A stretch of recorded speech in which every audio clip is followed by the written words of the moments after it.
Before my time on YouTube, I used to write for a website called Kayfabe Today, now known as Pro Wrestling Journal. I mostly did comedic reviews of WWE SmackDown, where I would gloss over details of the match in favor of jokes.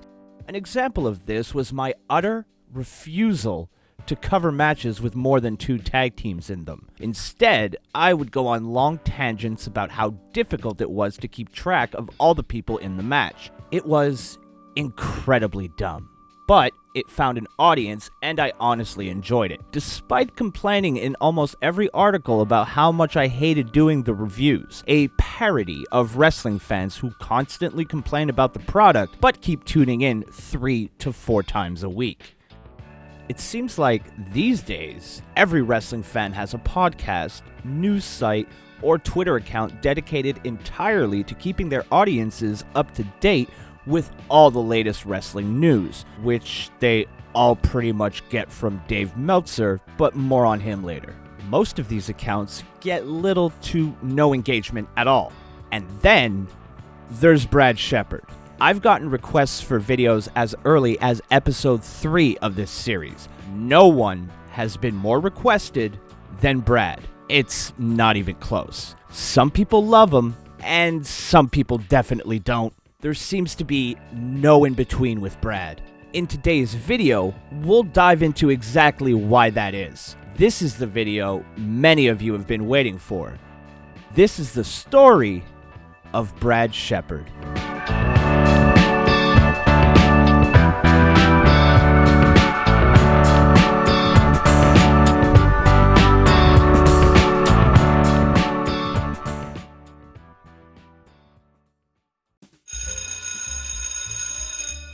Now, before we get started, I need to give the non-wrestling fans a little context. A dirt sheet is a wrestling magazine, newsletter, or website that covers professional wrestling from a real-life perspective, as opposed to treating the storylines as real. Another term sometimes used for these publications is rag sheet. I'll be referencing this in the next segment, so keep the term in mind.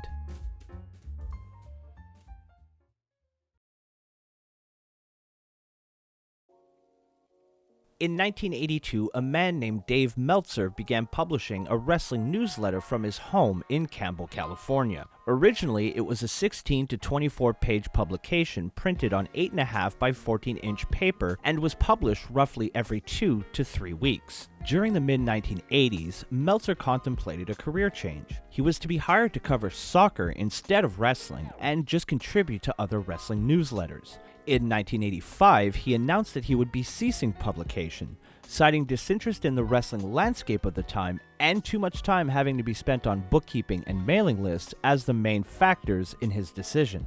At that point, he continued offering The Observer on a temporary basis as an 8-page weekly on 8.5 by 11-inch paper, only to fill out the remainder of his subscriptions. Reader response convinced him to pursue the Wrestling Observer newsletter as his career instead. He started writing The Observer full-time in 1987. The Observer's earlier years were most notable for revealing insider news and various behind-the-scenes happenings in the wrestling industry. A groundbreaking approach in a kayfabe-heavy era. Meltzer has stated that this new, more journalistic approach to covering wrestling earned him scorn from many within the wrestling business. Don't believe him? Here's Hulk Hogan cutting a promo on The Observer during a WCW pay-per-view in 1995. You know something, brother? Observe this, brother. This is what we call a rag sheet, brother. This is like a dinosaur compared to the internet, brother. The internet's got the scoops. We're gonna steal. Ironically, after this segment, Meltzer's subscriber base received a huge boost. With the ubiquitous emergence of the internet and wrestling websites that are able to provide news in real time, today's Wrestling Observer newsletter differs in the way it covers the wrestling scene, in that it provides more of an editorial and analysis on the news and what impacts it could have on the business as a whole.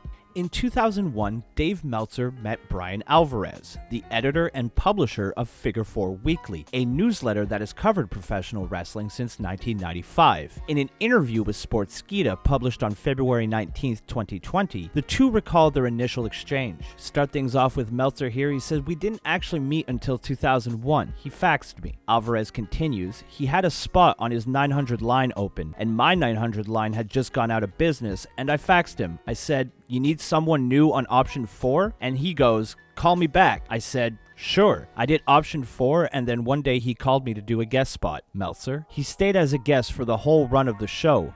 Then he started up an audio website." Alvarez. "I started a website with a podcast, and we did that for 3 years. For 3 years I said, 'Come on board.' For 3 years Dave said, 'I'm not coming on board.'" Meltzer. "It wasn't quite like that. I called you up the night of the Anderson Silva-Dan Henderson fight. I was sitting there and I was so exhausted. I sat down to write a story when I was writing for Yahoo, and my brain was fried.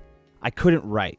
It's like, I can't go on like this. I can't do these daily updates 7 days a week. If I do it 4 days a week and Brian does it 3 days a week, things would be so much better." Then we basically merged, and what a fantastic decision that was. That seriously changed both our lives. Of all the business decisions I've made in my life, that was the greatest by far. I knew it was going to be good, but it's been 2 times as good as I expected. Dave Meltzer is the godfather of do-it-yourself enthusiast press in wrestling. And I don't think anyone could really argue that. Love him or hate him, he's been a fixture in the wrestling world for 4 decades, and he is the template for every wrestling website, blog, or Twitter account that you see online today. In fact, most of the news you'll see on other websites are directly sourced from the Wrestling Observer newsletter. Nothing but respect for good old Uncle Dave.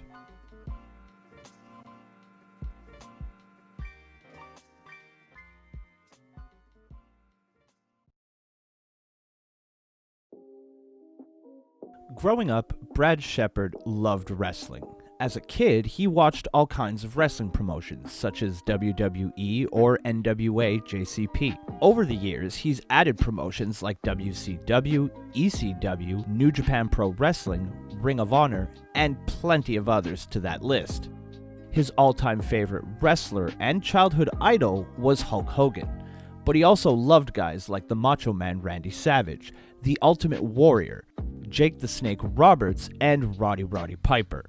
Among his all-time greats, he considers guys like Stone Cold Steve Austin, The Rock, and Brock Lesnar to be on his short list, something I'd have to agree with.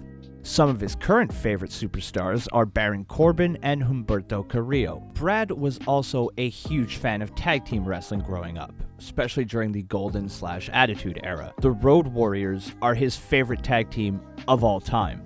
Some of his other selections read like a who's who of tag team wrestling, including the Rock and Roll and Midnight Express, the Hart Foundation, the British Bulldogs, Demolition, the Dudley Boys, and the Hardys. I asked Brad about what he appreciates the most about pro wrestling, and his response was the following.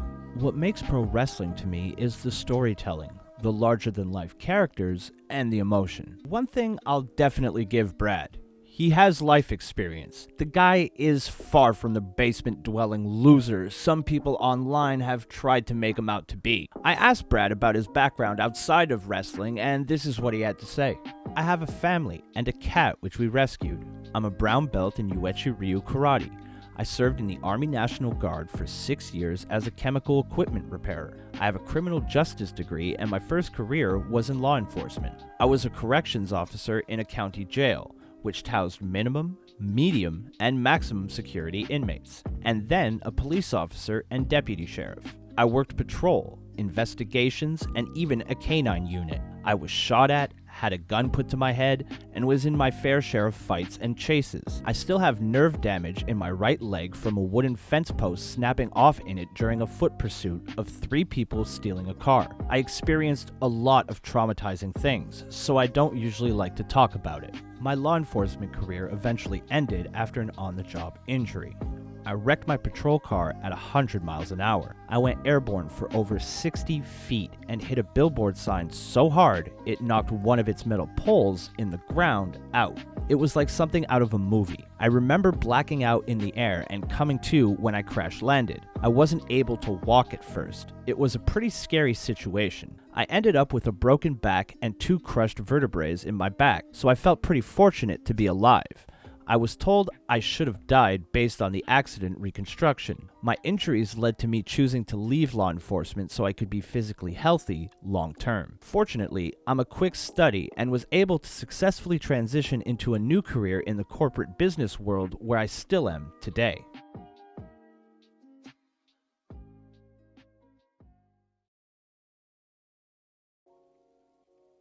Most people know who Brad Shepard is because of his reporting on wrestling-related news, and it kinda makes sense when you take into consideration he's been credited in publications such as Fox Business, The Washington Post, New York Daily News, The New York Post, CBS Sports, NBC Sports, Chicago Tribune, and ESPN's Pardon the Interruption, among others. He's also made guest appearances on Fox Sports Radio, ESPN Radio, Sky Sports Radio in the UK, and Vibe 105 FM in Toronto. He also gained a lot of attention by correctly predicting the day Vince McMahon announced the return of the XFL. Now you might think that someone with this many credits to his name would have been interested in the backstage politics of the wrestling business his entire life, but that's just not the case here. I asked Brad if the behind-the-scenes aspect of wrestling was something that always interested him. No, not at all. As a young fan, I hardly thought about that. And why would I? The business wasn't completely exposed. I didn't have the internet like fans growing up today, and we weren't oversaturated with content. Pro wrestling had larger-than-life characters and stories. As I got a little older, the business was becoming more and more exposed. I started reading wrestling magazines, and then the internet changed the game entirely. That's when I became more interested in the backstage aspects of the business. His first writing position in pro wrestling was for PW Insider, where he apparently learned, and I quote, how much of an asshole Mike Johnson is. As you can see, Brad is opinionated, and he isn't afraid to let people know exactly how he feels. Shepard's opinionated nature, combined with a growing social media presence, is guaranteed to cause friction. Brad is no stranger to criticism. When I asked him about how he handles it, this is what he had to say. It's something I've adapted to over time. Pro wrestling fans are a unique group of people, and you have to have a thick skin. I'm attacked on a daily basis, largely by people who wouldn't last a week in my shoes if the roles were reversed. I won't go into detail where people have gone too far just because I don't want to give that behavior attention, but you'd probably be very surprised. It's not exactly a secret that people, especially anonymous people, are more brave online than they are in real life. Some of that bad behavior suddenly isn't such a great idea when you realize that person is 6'6", 300 pounds, ex-military/law enforcement, and standing right in front of you. Alright, a little bit internet tough guyish there at the end, but he does make a valid point about internet bravery. As I mentioned earlier, Brad Shepard was by far my most requested video topic. I received more DMs about him than any other personality in the IWC. The majority of you just wanted me to take a look into him.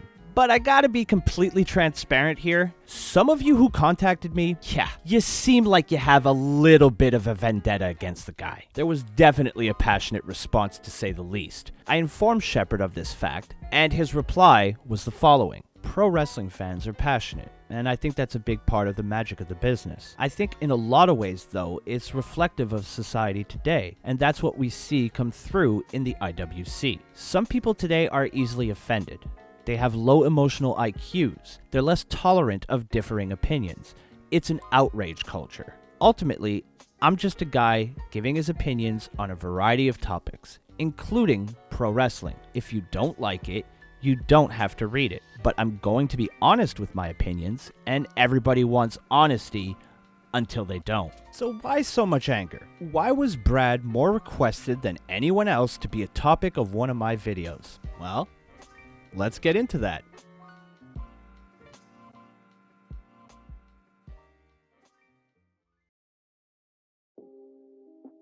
Okay, so as I've already mentioned, some people do not like Brad Shepard. Some may say they downright hate him. Most of the criticisms directed at him, though, can be placed into two categories. Number one, Brad Shepard is a woman-hating, sexist, misogynistic asshole. And number two, Brad Shepard is a fake journalist who makes things up. There's also the Pro Sports Extra situation, but we'll get to that later. Let's begin with the misogynistic stuff first. Shepard is not a very big fan of women's wrestling, which I personally won't criticize him for because that's his right. Here's a tweet from December 10th, 2019, which gives us a pretty clear indication of how he feels about women in the world of professional wrestling. While bad creative is killing WWE TV, the problem is deeper than that. It's women's wrestling, which should be a special attraction, being too heavily featured. The truth is, not that many people want to see lots of women's wrestling. They're rarely over or better than the men. More so than his opinion on women's wrestling, I think the main issue here is the way he seems to go after women on social media. Here are a few examples of what some people took offense to. If I were as ugly as you, I would put a bag on my head, draw a face on my ass, and learn how to walk backwards. Here we have Twitter user @2855GiantsV2 saying, "Have you noticed that there hasn't been a women's match tonight? Not complaining, it's just strange." Brad replies, "I'm definitely not complaining, I'm loving it." WWE fans have spent more time tweeting about #Justice for Asuka than she spent learning the English language. Here we have Brad saying, "Women, we want to be taken seriously as pro wrestlers. Also women." And then there's a video attached of one wrestling talent giving a lap dance to another wrestling talent, but more on that in a second. Yeah, that last tweet, Shepard was heavily criticized for it on Twitter, so much so that it caught the attention of Impact wrestler Trisha Parker. Women being empowered by their sexuality and having fun means, checks notes, men can't take them seriously. Lol, okay. For additional context here, the male in the clip is a man named Joey Ryan. His entire gimmick is that he's a sleazy guy, in ways many of us had no idea, but that's a story for another video. All this clip shows is that an entertainer is playing a role. It's not real life, it's wrestling. When you take the entire context into consideration, this video makes sense, and it's a weird thing to criticize every woman in the industry for. This type of act may happen on the indie circuit, but overtly sexual gimmicks like this have long been eliminated from professional promotions like WWE or AEW. Though Backstage is another story entirely, but again, that's one for another video. I don't know. To me, it just seems like a really weird criticism to make of every woman involved in the wrestling business. There was also this article, entitled "Brad's Butt Beauties," that caused quite a stir on Twitter. Many allegations of sexism started flying Brad's way after this one dropped, and given the current social climate, it probably wasn't the best idea to put out this type of article in 2019. I'm not going to call Shepard a sexist or a misogynist today. That's not the point of this video. What I will say, however, is that I can definitely understand why people on Twitter might come to that conclusion. Is he really? Maybe, but I'm not going to pretend like I know what's in his heart. But the evidence is there. I invite all of you to draw your own conclusions. Let's move on to what I consider to be the main source of criticism now.